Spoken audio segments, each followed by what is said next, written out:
Hello! Today you are continuing on with this project. Get as far as you can. It is technically due on Friday. When you are working on it, try to keep in mind that neatness is going to count for 1/4 of your grade. When we say neatness, we are talking about the part of the project called craftsmanship. Craftsmanship has to do with how nice you are keeping things, how aware of the materials you are. Are you making things look like a scribbly mess? Because if it doesn't look intentional, like it's supposed to be scribbly, like in these areas here, then it's going to count off for craftsmanship. If you have areas where you haven't completely filled in sections, but you did fill in all the other sections, it's going to make those areas look weird and look like they are not part of a whole. And so thinking about unity, do all of the things in your image seem to belong together? Even if they are very random things that are being placed in this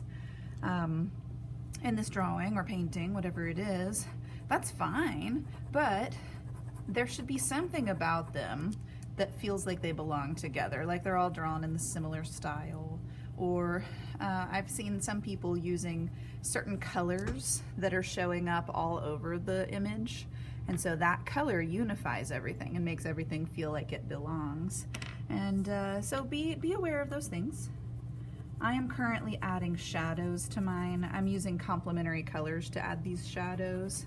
Just gives the drawing a little bit more dimension, because I am using crayon, but I don't necessarily want it to look like a coloring book. So I'm adding different textures and different colors into areas to make some shadows and things and make things feel like they belong by mixing various colors with other colors, so that I have interesting made up colors in between. And that's kind of how I'm gonna unify everything, is by mixing different colors in my shadows. I've been using blue in the shadows of my cat because the cat's orange, and so it just gives everything a little bit more depth. That's how I am unifying everything. And I've been going back and I've been making sure that I fill in all my spaces completely. So be aware of your craftsmanship. Be aware of filling in the entire page with either value or with color. Those of you who are not using color and you're sticking with pencil or even pen or things like that, make sure that your entire drawing is filled with value. We should see darker values and we should see lighter values. If your entire drawing is mostly just white with a couple areas where there's some shadows, then you need to be adding more. Most of it should be in the middle values, the 2s through the 5s, and then you should have some areas that are 6s and some areas that are 1s. But if the entire page is white, then you're definitely going to get points off, because it's going to feel incomplete. And that is not a feeling that you want representing who you are as a person. So represent yourself well in this portrait that is not a drawing of your face, but a drawing of things that when you put them all together could represent you. So when you're finished, a fun challenge would be to ask somebody who knows you really well if they can tell what the project is all about.